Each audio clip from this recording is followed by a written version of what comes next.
تو ہمیں جو ہے نا اللہ تعالیٰ کی جو فیصلے کے اوپر اس سے پتہ چلا کہ ہمیں اس پہ خوش ہونا چاہیے اور اس پہ راضی ہونا یہ کتنی بڑی بات ہے، یہ عزیمت کا رستہ.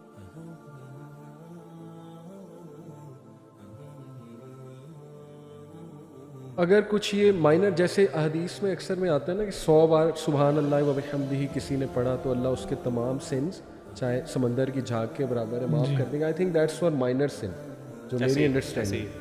اور اسی طرح سورہ کہف جو پڑھتا ہے ہر فرائیڈے، تو فرائیڈے ٹو فرائیڈے جو سنز ہیں وہ اللہ معاف، وہ بھی میرے خیال مائنر سنز ہیں. تو میجر اور مائنر سنز اگر کوئی نوجوان آپ سے پوچھنا چاہے آپ کیا اسے لسٹ بتائیں گے کہ ان سے جو ہے نا وہ ضرور بچا جائے اس آیت کی روشنی میں؟ اس میں ایک حدیث بھی ہے نا رسول اللہ صلی اللہ علیہ وسلم کی کہ جہاں پہ آپ صلی اللہ علیہ وسلم نے کہا کہ من صام رمضان ایمانا واحتسابا غفر له ما تقدم من ذنبه، کہ جس نے بھی رمضان کے مہینوں میں روزہ رکھا، اور ایک اور روایت میں من قام رمضان آتا ہے، جس نے بھی رمضان کے دنوں میں روزہ رکھا اور راتوں کو نماز پڑھی تو اس کے سب جو پچھلے گناہ ہیں وہ معاف کر دیے جائیں گے. اچھا، اس میں یہاں پہ رسول اللہ صلی اللہ علیہ وسلم نے کوئی تعین نہیں کیا کہ یہ صغائر ہوں گے کہ کبائر ہوں گے، لیکن اکثر علماء کی یہ رائے ہے کہ اس سے صغائر مراد ہے، کیونکہ جو کبائر ہیں ان سے توبہ جو ہے وہ مطلوب ہے کہ اگر توبہ کر لی جائے گی تو بڑے گناہ بھی معاف کر لیے جائیں گے. تو اگر انسان جو ہے رمضان کی مہینوں میں روزہ رکھنے کے ساتھ ساتھ نماز پڑھنے کے ساتھ ساتھ اگر استغفار بھی کر لے گا تو پھر سب گناہ معاف ہو جائیں گے. ٹیکنیکلی احمد بھائی جو کبائر گناہ یہ کہہ سکتے ہیں کہ وہ ہیں جن کی کوئی یا تو پنشمنٹ ہے یا وارننگ ہے اللہ کی طرف سے سویئر، یا کوئی کرس کی طرف اشارہ ہے کہ اللہ نے لعنت کی ہے. ایسے ہی ہے جیسے LGBTQ سم میجر سن. جی بالکل. بلکہ امام الذہبی کی کتاب بھی الکبائر کے نام سے، اس میں انہوں نے بہت تفصیل سے اس کو بیان کیا ہے کہ کیسے ہمیں پتہ لگتا ہے کہ کبیرہ گناہ کبیرہ کب ہوتا ہے اور صغیرہ کب ہوتا ہے. تو اس کے اندر انہوں نے جس طرح آپ نے بیان کیا اسی طرح انہوں نے بھی اس کو ڈیفائن کیا ہے کہ جہاں پہ شریعت نے ایکسپریسلی کسی چیز کو بڑی سختی سے منع کیا ہو، جس پہ اللہ تعالیٰ کی لعنت ہو، جس پہ رسول اللہ صلی اللہ علیہ وسلم نے اس طرح کے الفاظ استعمال کیے ہوں، تو وہ کبائر میں سے آتے ہیں. ابارشن بھی اسی میں آ جاتا ہے. بالکل ایسے ہی ہے. ایون جو جن کو ہم شاید اپنے عرف کے اندر چھوٹا سمجھتے ہیں وہ بھی بڑے ہی ہیں، جس میں غیبت آ جاتی ہے.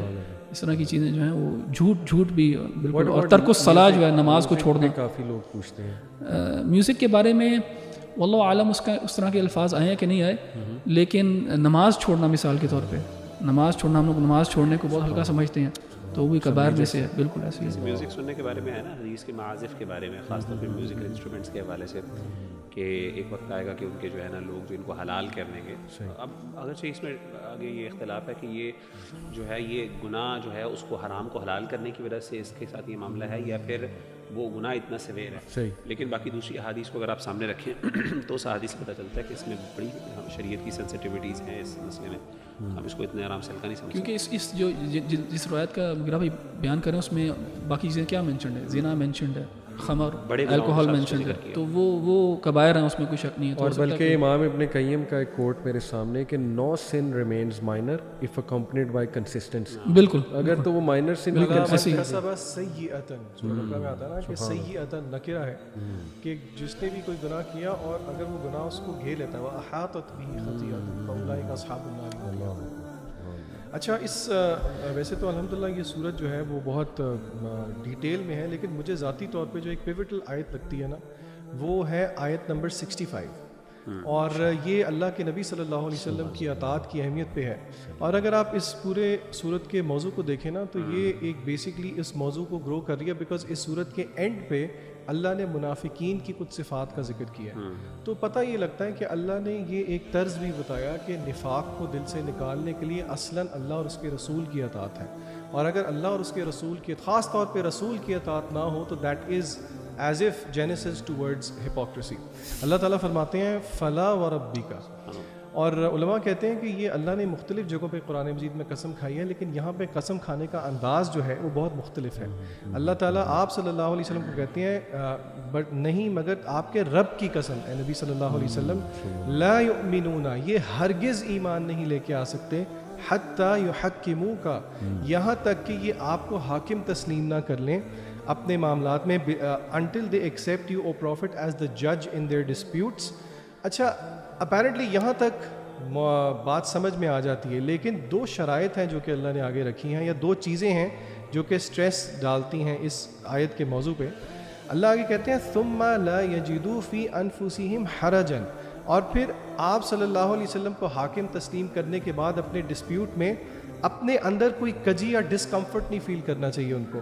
مما قضیت ویسلموا تسلیما, اور پھر سبمٹ بھی کریں فل سبمیشن کے ساتھ, یعنی کہ ایسی بات دل کے ساتھ, یعنی کہ ٹرو, جسے کہتے ہیں نا with true letter and spirit, یعنی کہ بات مان بھی لی اور پھر اس کو دل سے تسلیم بھی کر لیا, دل میں کوئی ٹیڑھ نہیں ہونی چاہیے. تو یہ دیکھیں, اور یہ آپ اس کو ہر چیز سے ریلیٹ کر سکتے ہیں, فیملی لائف سے بھی ریلیٹ کر سکتے ہیں, آپ اس کو سوشل لائف سے بھی ریلیٹ کر سکتے ہیں. تو یہ ایک مسلمان کے لیے ہمیں پتہ ہے کہ یہ دیکھیں یہاں پہ ایمان کی شرط لگا دی اللہ تعالیٰ نے نبی کریم صلی اللہ علیہ وسلم کی اطاعت. اسی کے ساتھ نا آگے نشان بھائی جو آیت نمبر ہے نا 80, من یطیع الرسول فقد اطاع اللہ ومن تولی فما ارسلناک حلیما حفیظا, کہ جس نے رسول کی اطاعت کی یقیناً اس نے اللہ تعالیٰ کی اطاعت کی, اور جس نے منہ پھیر لیا تو ہم نے آپ کو ان پر حفیظ یعنی نگہبان بنا کے نہیں بھیجا. تو اس سے پتہ چلا کہ جو نبی صلی اللہ علیہ وسلم کی اطاعت کی نا ایک انڈیویجول حیثیت بھی ہے, کیونکہ ہمارے ہاں کچھ لوگ یہ سمجھتے ہیں کہ یعنی اگرچہ وہ حدیث کا مکمل طور پہ انکار نہیں کرتے, لیکن وہ سمجھتے ہیں کہ حدیث کی نا انڈیپینڈنٹ کوئی حیثیت نہیں ہے, بلکہ وہ قرآن مجید کے تابع ہے. یعنی قرآن مجید کی ہر وہ حدیث جو قرآن مجید کے ساتھ کنفارم کرے گی ان کی نظر میں, تو وہ چیز تو ٹھیک ہے, قابل قبول ہے, لیکن جو چیز قرآن مجید کے تابع نہیں, یعنی قرآن مجید کے ساتھ کنفارم نہیں کرتی, تو وہ حدیث قابل یعنی اتباع نہیں ہے. سوری, یہاں پہ ایک چیز چھوٹی سی میں بس بات کو کمپلیٹ کرنا چاہ رہا ہوں. رسول کی اطاعت کے بعد اگلا کویسچن پریکٹیکلی پیدا ہوتا ہے کہ رسول کی اطاعت کے لیے نمونہ کیا ہو پھر. اسی صورت میں آیت نمبر 115 میں اللہ تعالیٰ فرماتے ہیں وَمَن يُشَاقِقِ الرَّسُولَ مِن بَعْدِ مَا تَبَيَّنَ لَهُ الْهُدَى وَيَتَّبِعْ غَيْرَ سَبِيلِ الْمُؤْمِنِينَ. علماء کہتے ہیں یہاں پہ کہ یہ جو آیت ہے کہ جس نے and whoever defies the messenger after guidance has become clear to them and وَيَتَّبِعْ غَيْرَ سَبِيلِ الْمُؤْمِنِينَ, کہ وہ پیروی کرتے ہیں غیر سبیل المؤمنین, اہل ایمان کے راستے کے علاوہ راستہ. شیخ البانی رحمہ اللہ یہاں پہ کہتے ہیں کہ سبیل المؤمنین سے مراد یہاں پہ صحابہ کرام ہے. تو اس سے ہمیں یہاں پہ پتہ لگتا ہے کہ رسول اللہ صلی اللہ علیہ وسلم کی اطاعت جیسے کہ صحابہ کرام نے, اور اس سے اجماع بھی ثابت ہو رہا ہے, اجماع صحابہ اسلام.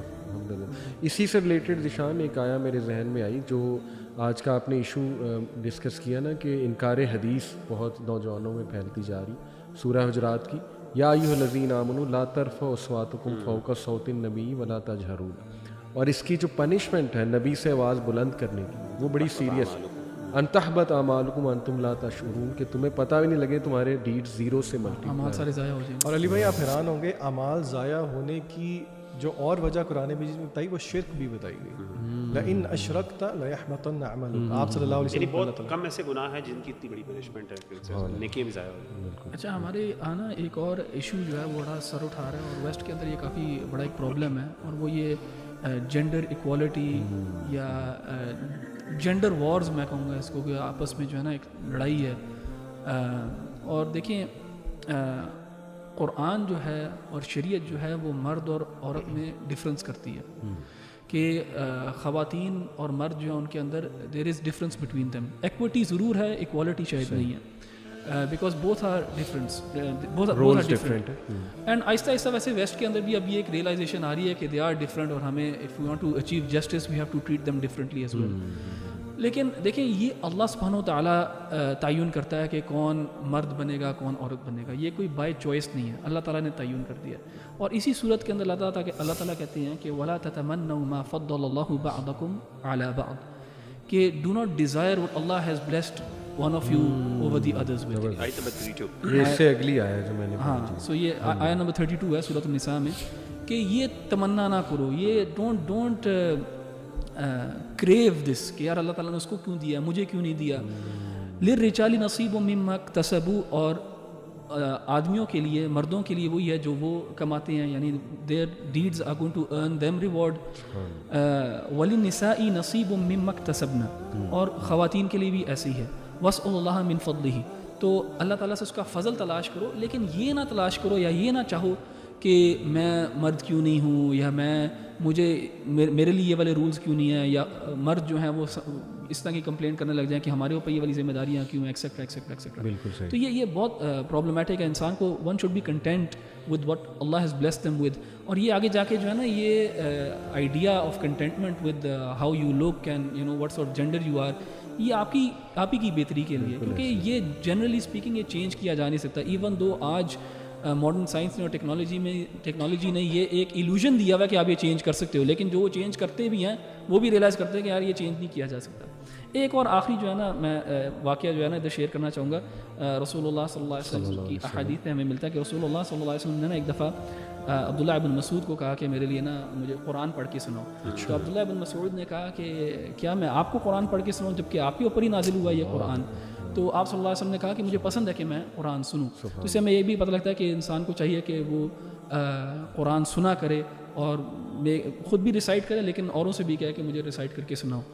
تو پھر ابن مسعود نے یہی سورہ پڑھنی شروع کی, اور جب وہ اس آیت پہ پہنچے فَكَيْفَ إِذَا جِئْنَا مِن كُلِّ أُمَّةٍ بِشَهِيدٍ وَجِئْنَا بِكَ عَلَى هَؤُلَاءِ شَهِيدًا, کہ کیسا ہوگا جب ہم لے کے آئیں گے سب امتوں کو اور تم جو ہو یعنی رسول اللہ صلی اللہ علیہ وسلم کی جو امت ہے وہ شہید ہوگی ان کے اوپر, یعنی وہ گواہی دے گی کہ ہاں ان تک یہ سارے معاملات یہ سارے پیغامات پہنچ گئے تھے, اینڈ پھر رسول اللہ صلی اللہ علیہ وسلم کو ان کے اوپر جو ہے گواہ بنایا جائے گا. یعنی بات یہ ہو رہی کہ آخرت میں رسول اللہ صلی اللہ علیہ وسلم will be standing there and will testify against some of his own people کہ ہاں یا میں نے ان کو بات پہنچا دی تھی, انہوں نے عمل نہیں کیا. تو جب عبداللہ بن مسعود نے یہ آیت پڑھی تو رسول اللہ صلی اللہ علیہ وسلم نے ان کو روک دیا کیونکہ ان کو رونا آ گیا تھا اور وہ رو پڑے تھے. اینڈ اس سے ہمیں رسول اللہ صلی اللہ علیہ وسلم کی نا ایمپتھی فار ہز پیپل کا جو ہے نا ہمیں پتہ لگتا ہے کہ کتنا درد رکھتے تھے اپنے لوگوں کے لیے, اور کتنی ان کی چاہت تھی کہ میرے جو لوگ ہیں, میری جو امت ہے وہ کامیاب ہو, اور مجھے بس مجھے ان کے خلاف کبھی کوئی گواہی نہ دینی پڑے. تو یہ ایک بڑی خوبصورت آیت ہے. یہ آیت نمبر 41 ہے. جی. اچھا, میں یہاں پہ نا اسی آیت کے حوالے سے جو آپ نے جو آیت نمبر 32 میں بتایا تو اس کا کانٹیکسٹ بڑا زبردست ہے کہ خواتین ولا تتمنوا ما فضل اللہ بہ بعضکم, خواتین اللہ کے رسول صلی اللہ علیہ وسلم کے پاس آئیں اور انہوں نے کہا کہ خاص طور پہ اللہ کے رسول کی زوجات تھیں, اور انہوں نے کہا کہ دیکھیں مردوں کو اللہ نے جہاد کی اجازت دی ہے, عورتوں کو اجازت نہیں دی. اسی طریقے سے اور بھی کچھ ڈفرینسز کا ذکر کیا جو جائز ڈفرینسز تھے. تو یعنی اس آیت کو ذکر پھر اس کانٹیکسٹ میں آیت نازل ہوئی کہ اللہ تعالیٰ نے کہا کہ اگرچہ نیکی کی بھی غرض ہو, ایک بندہ نیکی کو سامنے رکھتے ہوئے یہ ایسا نہیں مقابلہ کرنا چاہیے. یعنی in other words it is like under mining your own work. تو اگر جہاد عورتوں کے لیے جو ہے وہ حج کو جہاد قرار دیا فار ایگزامپل دین نے, اب عورت کہے کہ نہیں جی ہمارا جہاد تبھی ممکن ہے اور ہم اس یعنی جہاد کو ویلیو تبھی کریں گے جب ہمیں اس طریقے سے جہاد کا موقع ملے یا اجازت ملے جس طریقے سے مردوں کو اجازت ہے. تو اس کا مطلب ہے ان ادر ورڈز آپ کے نزدیک جو ہے اصل سٹینڈرڈ مردوں کا کام ہے. یعنی آپ کے نزدیک آپ نے خود ایزیوم کر لیا کہ مرد جو کرتے ہیں وہ ایکچوئل اچھا سٹینڈرڈ ہے, ہم جو کریں گے وہ سٹینڈرڈ نہیں ہے. سبحان اللہ. تو قرآن مجید نے اس آیت کا ذکر کیا, اسے رد کیا. ایک جو اس میں خاص طور پہ جو آیت ہے جو بڑی معروف ہے جس میں اللہ تعالیٰ جو ہے وہ اسی سے متعلق ہمارے ویسٹ میں بھی جو کانسیپٹ ٹرانسجنڈرزم کو اگر میں ریلیٹ کروں, آیت نمبر 119 ہے. اس میں شیطان نے جو ہے اللہ تعالیٰ سے وعدہ کیا اور کہا یعنی دعوے کیے وَلَأُضِلَّنَّهُمْ وَلَأُمَنِّيَنَّهُمْ وَلَآمُرَنَّهُمْ فَلَيُبَتِّكُنَّ آذَانَ الْأَنْعَامِ وَلَآمُرَنَّهُمْ فَلَيُغَيِّرُنَّ خَلْقَ اللَّهِ, کہ میں ان کو گمراہ کروں گا اور ان کو لمبی امیدیں اور جھوٹی امیدیں دلاؤں گا. وَلَآمُرَنَّهُمْ فَلَيُبَتِّكُنَّ آذَانَ الْأَنْعَامِ, اور ان کو حکم دوں گا, ان کو سکھاؤں گا کہ اپنے جانوروں کے کان کاٹ دیں, جس طریقے سے مشرکین مکہ کچھ جانوروں کے کان کاٹ کے ان کو ڈیڈیکیٹ کر دیتے تھے غیر اللہ کے لیے. اور وَلَيُغَيِّرُنَّ خَلْقَ وَلَآمُرَنَّهُمْ فَلَيُغَيِّرُنَّ خَلْقَ اللَّهِ, اور ان کو میں حکم دوں گا کہ یہ اللہ تعالیٰ کی مخلوق کو بدل دیں. تو اس سے پتہ چلا کہ اللہ تعالیٰ کی مخلوق کو بدلنا یا اللہ کی کریشن کو تبدیل کرنا یہ شیطانی وعدہ ہے اور شیطانی چال ہے, جس میں مثال کے طور پہ آج کل اس کے جو جدید جو ہے صورتیں ہیں وہ فار ایگزامپل آپ کی جو سرجریز ہیں, ٹھیک ہے, اپنے آپ کو جینڈر سرجریز جو آپ کرواتے ہیں, اور اسی طریقے سے ٹیٹو کروانا, ٹھیک ہے نا, یعنی ہر وہ پرماننٹ چینج جو کہ دنیاوی مقصد کے لیے کیا جائے انسانی جسم کے اندر, کسی مخلوق کے اندر, یہ تغییر ہمارے دین میں ناپسندیدہ ہے. جائز صورتوں کے لیے اگر انسان فار ایگزامپل کوئی اس کو پرابلم ہو, کوئی ایسی سرجری کی ضرورت پڑ جائے اس کا مثال کے طور پہ کوئی, تو اگر وہ کسی ڈیفیکٹ کو دور کرنے کے لیے علماء نے اجازت دی ہے, لیکن اس کے علاوہ پرماننٹ سرجریز کروانا جس طرح خوبصورتی کے لیے آپ کرواتے ہیں سرجریز, ٹھیک ہے نا, تو یہ ساری جو سرجریز ہیں اس کے بارے میں علماء نے یعنی آیات کے ضمن میں شامل ہیں کہ یہ شیطانی کام ہے, کیونکہ ظاہر ہے ان کے اندر اللہ معاف کرے اس سے نقصانات تو آج ویسٹ بھی جو ہے ویسٹرن ریسرچز ہمارے سامنے ہیں، سائیکولوجیکل کس طریقے سے ہارم کرتی ہیں انسان کو، اس طریقے سے جسمانی طور پہ کس طریقے سے نقصان دہ ہیں یہ چیزیں. تو ہمیں جو ہے نا اس چیز سے بچنا چاہیے کہ یہ جو ہے اللہ نے جو جس طرح بنایا ہے، اور اللہ تعالیٰ کا دیکھیں یہی کمال ہے. امام سراج وہاج بہت ماشاءاللہ معروف داعی ہیں ویسٹ کے، اور ماشاءاللہ he is one of the oldest دعات، جن کے بڑے بڑے جو شیوخ ہیں اس ٹائم ویسٹ کے، وہ ان کے تلامذہ اور شاگردوں میں آتے ہیں، ان سے انسپریشن لی. تو بلیک ہیں خود امریکن، تو وہ کہتے ہیں کہ میرے لیے سب سے بڑا، مجھے اپنا کالا ہونا سفید ہونے سے زیادہ پسند ہے. اس کی وجہ یہ کہ میرے رب نے مجھے اس طرح بنایا، میرے رب نے میرے لیے انتخاب کیا کہ میں ایسا ہوں. کیونکہ اگر میرے رب نے مجھے ایک ایسا شکل دی ہے جو ہے، تو میں کیوں اس رب کے اس معاملے کو چیلنج کروں. اور اسی لیے علماء کہتے ہیں کہ ایون اگر آپ سرجریز بھی کروا رہے ہیں، اگر آپ کے اندر کوئی ڈیفیکٹ ہے، کوئی بندہ اس پہ صبر کرتا ہے اور کہتا ہے کہ میرے رب نے بنایا تو اس کے لیے یہ عظیمت ہے، اور اس کو اللہ تعالیٰ اجازت دے گا. اس کے کئی دلائل بھی ہیں. تو ہمیں جو ہے نا اللہ تعالیٰ کی جو فیصلے کے اوپر، اس سے پتہ چلا کہ ہمیں اس پہ خوش ہونا چاہیے اور اس پہ راضی ہونا، یہ کتنی بڑی بات ہے، یہ عظیمت کا رستہ.